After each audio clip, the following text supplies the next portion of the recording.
So here we go. With losses by A&M and Alabama on Saturday, Georgia clinches a spot in the SEC championship game. Their opponent comes down to the winner of next week's highly anticipated reunion between the Longhorns and the Texas A&M Aggies. The in-state rivals square off for the first time since 2011. That was a game Texas won by 2. And exhale, Heather Dinich and Paul Finebaum are with us this morning. Paul, you've covered this conference, the SEC, for more than 40 years. How do you put into perspective what we saw yesterday? I believe I've heard the word chaos a few times. It was the most chaotic day I have seen.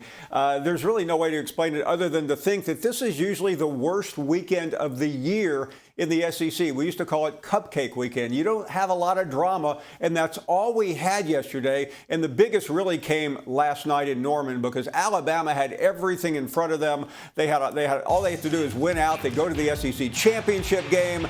They go to the playoffs and maybe make another run at a national championship. And it all went down in smoke.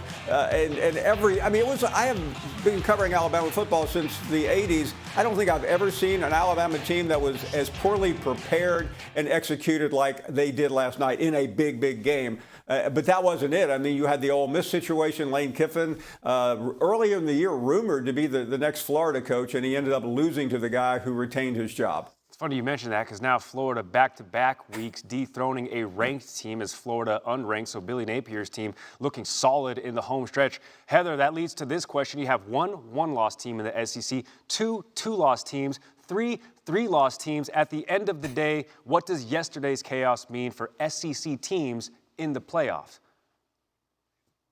Well, let's start with the simplest answer first. The biggest winners yesterday were Georgia and Tennessee, and the biggest losers were Alabama and Ole Miss, who are now out of my bracket. But where it gets complicated is the fact that this opens the door for the selection committee to consider a 3-loss team. And I have Alabama at number 12 in my ranking, but you will notice they're not in the bracket because you see Arizona State there at the number 12 seed. Even though I have them ranked 17, you have to make room for the 5th highest ranked conference champion. So the big picture here is that I only have 3 SEC teams in the bracket, and that's Texas, Georgia, and Tennessee, which is quite a different picture from earlier in the season. But guys, we have to remember that now Georgia is going to the SEC title game where it could potentially face Texas in a rematch if Texas beats the Aggies in the regular season finale. If Georgia loses to Texas and they are a 3-loss SEC runner-up, I think the selection committee would very seriously still consider them for a spot in the playoff.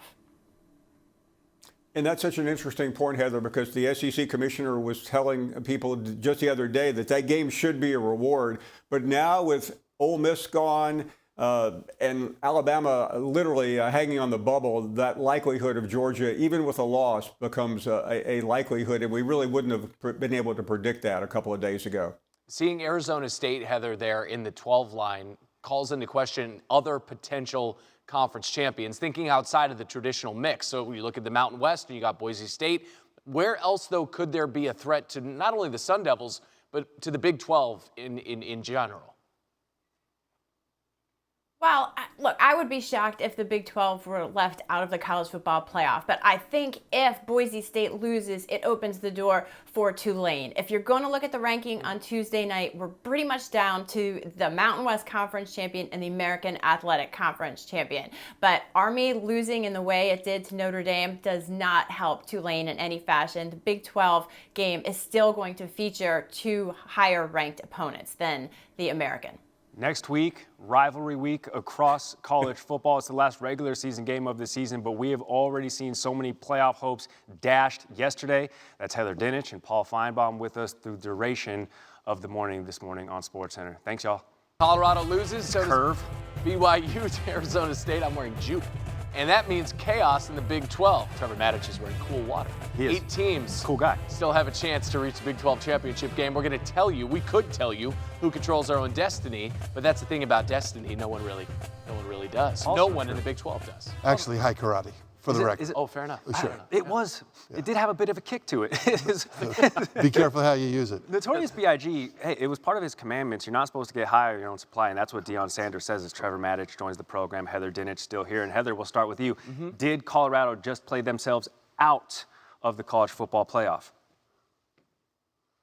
No, and it feels strange to say that, but here's the reality of the situation in the 12-team college football playoff. If you have a chance to win your conference, you have a chance to compete for a national title. And Colorado, as you saw on that graphic, is still one of 8 Big 12 teams alive. And so the pool of candidates goes as low as the lowest ranked team that still has a chance. But guys, after Arizona State beat BYU last night, I have them as the projected Big 12 champion only because I think they will be the selection committee's highest ranked Big 12 team on Tuesday night, but I still have them as the 5th overall highest ranked conference champion, which gives Boise State that first round bye, you'll see, as one of the 4 highest ranked conference champions. So it's amazing to me that with 1 week left in the regular season, there are still so many things that can happen. And Heather, that's what I love most about the way this playoff is structured. Because in the past, in the 14 playoff, you would have just the usual suspects. Okay, Oregon, Georgia, Ohio State, Penn State, usual suspects that we'd be talking about as probably going to make the playoff. But now, what you said, if you can win your conference championship, you have a chance to make it in. And I love it that the people that put this together valued conference championships in that way, because that's part of what makes college football great going back a century. Yeah, it's another Notorious B.I.G. song. The sky's the limit. That's what Gary was talking about. Trevor, as we look at the losses in the Big 12, we spent the majority of the early part of the show talking about the SEC, but in the Big 12 yesterday, which loss was more surprising to you? Was it BYU to Arizona State, or was it Colorado to Kansas? It was actually BYU to Arizona State. Kansas is actually the hottest team in the Big 12 right now. I mean, the last 3 weeks, they beat the front runners for the conference championship game. They beat Iowa State, BYU, and now they beat Colorado. Whereas BYU had a path to win this game, and that was with their passing attack against a suspect Arizona State pass defense. But in the first half, BYU's passing attack was non-existent. In the second half, it came back. They outscored Arizona State 20-3, but by then it was too late. And it surprises me that the Arizona State pass secondary, the defense, did such a great job in the first half against a truly dangerous Cougar passing attack. Heather, when you look at the Big 12 as a conference, is there any team that has an argument to make the college football playoff independent of winning the conference championship game, or is it truly one team from that conference making your bracket?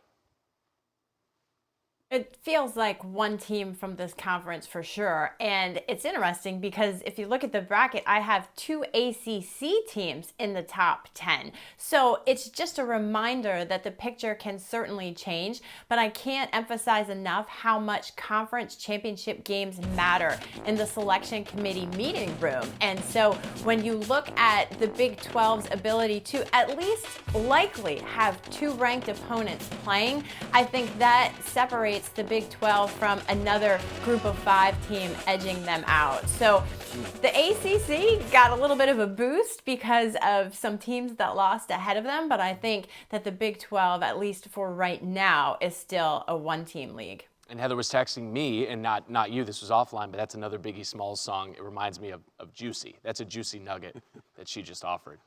She said it was her favorite. Saucy Nug. Biggie song. Thanks, Heather. Thank you. It is time for the latest edition of Paul In, Paul Out with this man, Paul Finebaum. First one, it's appropriate for the SEC. A 3-loss team will make the playoff. Are you Paul In or Paul Out? That's a tongue twister, Randy, but I'm probably out, but let me explain. I think Ole Miss and Alabama are I don't know how you can make a case for either one of them, but the caveat there is Georgia. Let's say Georgia gets to the SEC championship game and loses perhaps to Texas, a team it beat. Then we have a conversation, but back to Alabama for a second. I mean, what were we watching yesterday? Does anyone know? And that would, even though Alabama beat Georgia, which makes it seem even more interesting, Georgia looks like a much better team right now. So it is chaotic to think about it, but right now Georgia still has a chance. Okay, the man who's added a third option here. It's Paul in, Paul out, and Paul probably. Oregon. Paul maybe. Paul maybe. Oregon's the only undefeated team left, so the statement is the Ducks are the clear-cut favorite to win the national championship. Are you Paul in or Paul out? I am Paul out with block letters, Randy. I don't think Oregon is even the best team in the Big Ten, let alone the favorite to win it all. And thanks, Duck fans, waking up on the West Coast. I'm aware of that you beat Ohio State, but Ohio State to me looks like the best team in the country. I think they'll have a fun game in a couple weeks in the Big Ten championship game. That both are going to go to the playoffs and be in very good shape. But Oregon to me looks a tad below Ohio State. All right, speaking of very good shape, and perhaps someone who will have an issue with being left off of your list of best teams in the country, you were in Austin, Texas yesterday. Picture of you and a famous gentleman. Can we fire that up? Oh, wow. Paul looks great in orange. Paul looks great in orange, does he not? I don't know who that other guy is. But all right, come on. That is a lot of handsome in one swat. I'm wondering if he dropped any of this McConaughey wisdom on you. Did he hit you with like the real playoff in our lives is desire. You know what I mean? He was just trying to sell me on how excited he was to be in the SEC, but there was some tequila near our set. He was more interested in that than talking to me. I don't blame. I don't blame either one of you, honestly. If it was almost 11 o'clock in Austin. Let's go. Why starting so late? I'm Paul in on that. Paul Finebaum, thank you, sir.